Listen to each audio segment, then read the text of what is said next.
नागपुर में राजस्व मंत्री चंद्रशेखर बावनकुले ने मीडिया से बातचीत में कहा कि टिकट बंटवारे को लेकर कुछ कार्यकर्ता नाराज हो सकते हैं, लेकिन वह पार्टी के फैसले का सम्मान करेंगे और अपने उम्मीदवार के लिए काम करेंगे। आगे उन्होंने बताया कि अपक्ष उम्मीदवार जल्द ही वापस लौट सकते हैं। साथ ही बावनकुले ने चंद्रपुर कार्रवाई को लेकर भी अपनी स्पष्ट प्रतिक्रिया व्यक्त की। अंत में राजस्व मंत्री ने जनता को नववर्ष की शुभकामनाएं दी और राज्य समृद्धि की प्रार्थना की।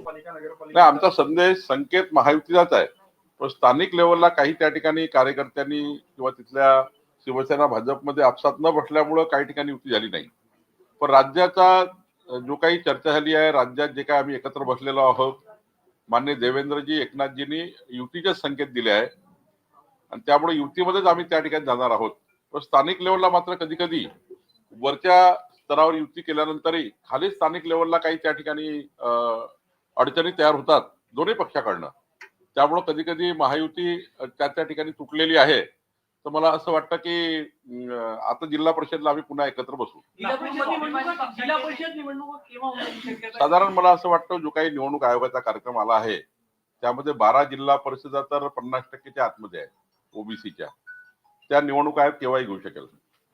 राहिला बाकी जिल्हा परिषदा तर 21 जानेवारीचा कोर्टाचा निकाल जो आहे त्या आधारावर पुढचा निर्णय मला वाटतं आयोग घेईल।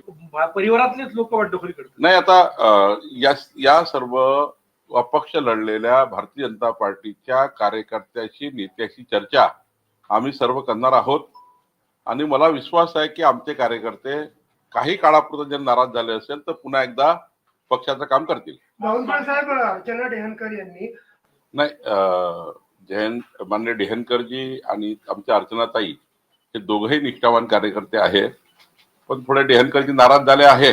आम्ही त्यांच्याशी चर्चा करणार आहोत, मी स्वतः चर्चा करणार आहे आणि त्यातून मार्ग निघेल।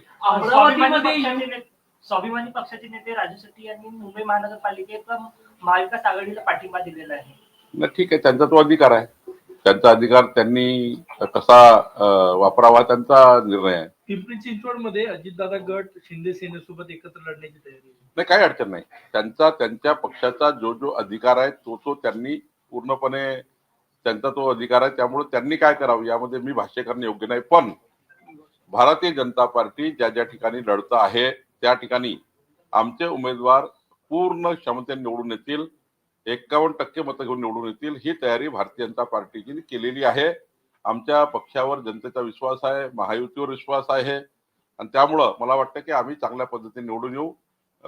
पिंपरी चिंचवड असो की पुणे असो, भारतीय जनता पार्टीचाच महापौर बसेल आणि नंतरही निवडणुकीनंतरही समजा काही चर्चा करता आला, आम्ही शिवसेनेची चर्चा करू, याच्याशी चर्चा करू, पण निश्चितपणे आम्ही जिथे लढतो आहे तिथे ताकदीने लढू, 51% मतं घेऊन निवडून येऊ। अमरावतीमध्ये युवा स्वाभिमान आपला मित्र पक्ष युती पण झाली, मात्र त्यांनी जेवढ्या युतीत त्यांना नाही, मी त्यांच्याकडे जाणार आहे। उद्या सकाळी 10 वाजता मी रवी राणाकडे जाणार आहे, त्यांच्याशी चर्चा करणार आहे आणि त्या ठिकाणी जे काही उमेदवार त्यांनी उभे केले आहेत ते परत घेण्याची विनंती मी त्यांना करणार आहे। भाजपची अपेक्षा त्यांनी परत घ्या। मी जाणार आहे, स्वतः जाणार आहे आणि मी रवी राणाशी चर्चा करणार। मुंबई महानगरपालिकेत भाजपचे दत्ता केडुसकर यांच्या पत्नी शिल्पा केडुसकर यांनी भाजपचे नकली एपी फॉर्म जोडल्याचे मुंबई भाजपच्या मी तिथली माहिती घेतली नाही, तिथले आशिष शेलारजी आणि आमचे अमित साटमजी त्यावर चर्चा करते।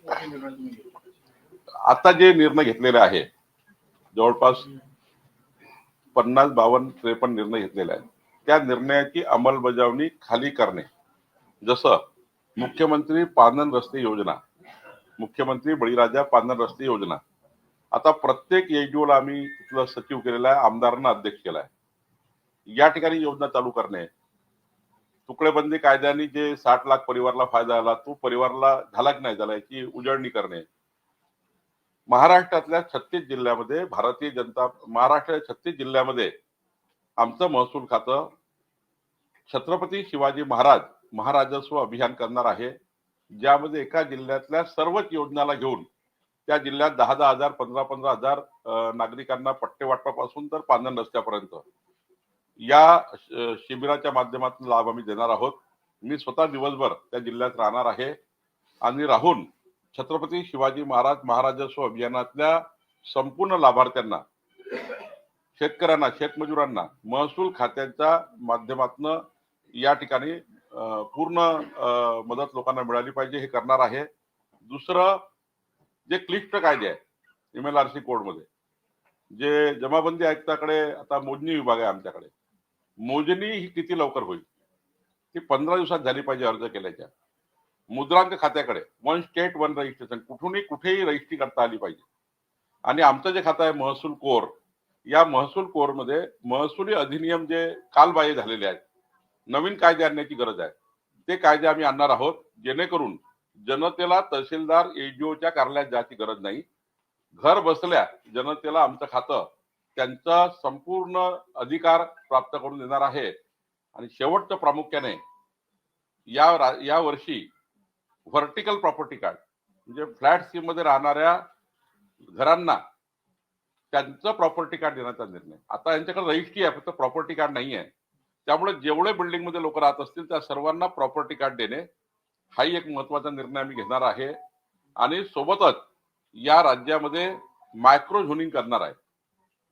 प्रॉपर्टीचं मायक्रो झोनिंग केलं तर रेडी रेकनरच्या रेटमध्ये अवास्तव रेडी रेकनर जे लागतात लोकांना, जर मोठं घर असेल बाजूला लहान घर असेल तर मोठ्या घराचा रेट लहान घराला लागतो. पण लहान घराचा रेट वेगळा असला पाहिजे, मोठ्या घराचा रेट वेगळा असला पाहिजे. जशी जशी त्या घराची परिस्थिती आहे त्याप्रमाणे रेट लागले पाहिजे. त्याकरता मायक्रो झोनिंग करणे हाही एक महत्वाचा निर्णय आम्ही करणार आहोत. त्यामुळं एकीकडे आमचं खातं लोकाभिमुख, पारदर्शी आणि गतिमान होण्याकरता जनतेला इज ऑफ डुईंग बिझनेस मध्ये जनतेला घरपोच सेवा देण्याचा निर्णय आम्ही करणार आहोत. अभिजित वंजारींनी रोहित खोपडे यांना काँग्रेसमध्ये येण्याची ऑफर दिलेली आहे आणि असं म्हटलंय की त्यांना कदाचित आपल्या वडिलांच्या नेतृत्वावर विश्वास नसेल. रोहित काही काळापूर्वी नाराज जरी झाला असेल तर तो उत्तम कार्यकर्ता आहे, तो उत्तम काम करतो, त्यांचं स्वतंत्र अस्तित्व आहे. तो वडील जरी त्यांचे राजकारणात असले तरी त्यांचं एक काम चालू राहतं सकाळपासून. रोहितही तेवढंच काम करतो. कुण्या आमदाराचा मुलगा होणे चुकीचे नाही, पण तो कर्तृत्ववान असेल तर त्याला तिकीट द्यायला काही अडचण नाही. पण यावेळी पक्षाने भूमिका घेतली की आमदार खासदाराच्या मुलांनी निवडणूक न लढता सर्वसाधारण कार्यकर्त्यांना निवडणूक लढवली पाहिजे असा सामूहिक निर्णय आम्ही घेतला. त्या निर्णयामुळं रोहित लढू शकला नाही, आमच्या माधुरीताई मिसाळांचा मुलगा लढू शकला नाही, आमच्या देवयानी फरांदेताईचा मुलगा निवडणूक लढू शकला नाही. असे राज्यातले भागवत कराडजीचा मुलगा तर 3 वेळा महामंत्री आहे पक्षाचे, ते पूर्ण संभाजीनगर सांभाळतात, तो भाग सांभाळतात, पूर्ण प्रभाग सांभाळतात, त्याही निवडणुकीत लढू शकले नाही. अशी 40-45 युवकांची चांगली यादी आहे. जे आमदार खासदारचे मुलं आहेत ते कर्तृत्वानी आहे. पण पक्षाने निर्णय घेतला की आमदार खासदारचे मुलं नाही लढणार, यावेळी कार्यकर्ते लढतील. म्हणून त्या ठिकाणी थोडी नाराजी झाली आहे. पण रोहित हा चांगला कार्यकर्ता आहे, आम्ही त्याला समजवू. काँग्रेस नवीन वर्ष आहे. संजय राऊत, उद्धव ठाकरे, राज ठाकरे आपले जुने मित्र आहेत, त्यांना काय शुभेच्छा द्याल आणि महाराष्ट्रातील जनतेला कशा शुभेच्छा? आमचे उद्धव ठाकरेजी, राजसाहेब ठाकरेजी, नाना पटोलेजी, हर्षवर्धन सपकाळजी, अजितदादा पवारजी, शरदचंद्र पवार साहेब, सुप्रियाताई सुळेजी, आमचे शिवसेनेचे नेते माननीय एकनाथराव शिंदेजी आणि या राज्यातल्या सर्वच पक्षाच्या नेत्यांना मी नववर्षाच्या शुभेच्छा देतो. काही नाव मी घेऊ शकलो नाही, पण सर्वांना शुभेच्छा देतो. आमच्या पक्षामध्ये आम्ही काल भेटलोच आहे, मी, देवेंद्रजी, नितीनजी, आम्ही एकमेकाला शुभेच्छा दिल्याच आहे. शेवटी भारतीय जनता पार्टीच्या कार्यकर्त्याला शुभेच्छा देतो, महाराष्ट्राच्या जनतेला शुभेच्छा देतो. हे देत असताना हे वर्ष महाराष्ट्राकरता विकसित महाराष्ट्र म्हणून, हे वर्ष समृद्ध महाराष्ट्र म्हणून, हे वर्ष समाजाच्या शेवटच्या व्यक्तीच्या कल्याणाकरता आम्ही त्या ठिकाणी जाईल. आणि या वर्षात कुठली नैसर्गिक आपत्ती महाराष्ट्रात येऊ नये अशी परमेश्वरालाही विनंती मी केलेली आहे. जो गरीब माणूस आहे, शेतकरी आहे, शेतमजूर आहे, 18 पगड जाती आहेत, 12 बोलतेदार वर्ग आहेत, या समाजातल्या सर्वच वर्गाला समृद्धी लाभू दे असं मी आई महालक्ष्मीला प्रार्थना केली आहे. नाशिकमध्ये सुधाकर बडगुजर यांच्या घरात फ्री तिकीट दिल्यामुळे तिथं भाजप कार्यकर्त्यांकडून नाराजीचे सूर पाहायला मिळत आहे. आता मी आताच सांगितलं की ज्या ठिकाणी आम्ही पक्षात काही लोक आणले आहेत त्या ठिकाणी असं काही झालेलं आहे. त्यांनी काही कमिटमेंट त्यांनी केलं होते, 2-3 सीट त्यांनी 2-3 त्यांच्या घरात उमेदवार होते त्यांना दिलेली आहे. पण त्या ठिकाणची काय परिस्थिती आहे त्यावर तिथले नाशिकचे गिरीश महाजन जी आहेत, तिथे सीमाताई हिरे आहेत, देवयानीताई फरांदे आहेत, आमचे राहुल ढिकले जी आहेत, ते त्या ठिकाणी चर्चा करत आहे. काय झालं नेमकं, चुकीचं झालं असेल तर आम्ही तपासू, योग्य असेल तर जाईल पुढं. पण मला असं वाटतं की स्थानिक लेवलला या ठिकाणी या चर्चा केल्यास जास्त अर्थ आहे.